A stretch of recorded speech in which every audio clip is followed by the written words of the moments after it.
বন্ধুগণ, আমাদের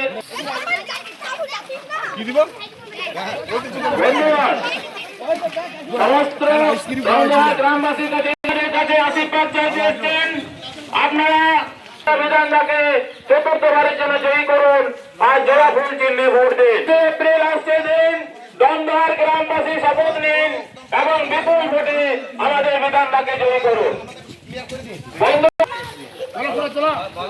সমস্ত গ্রামবাসী, দমদমা গ্রামবাসীকে জানাচ্ছি, আপনাদের গ্রামে জোড়া ফুল চিহ্নে ভোট দিয়ে বিপুল ভোটে জয়ী করুন।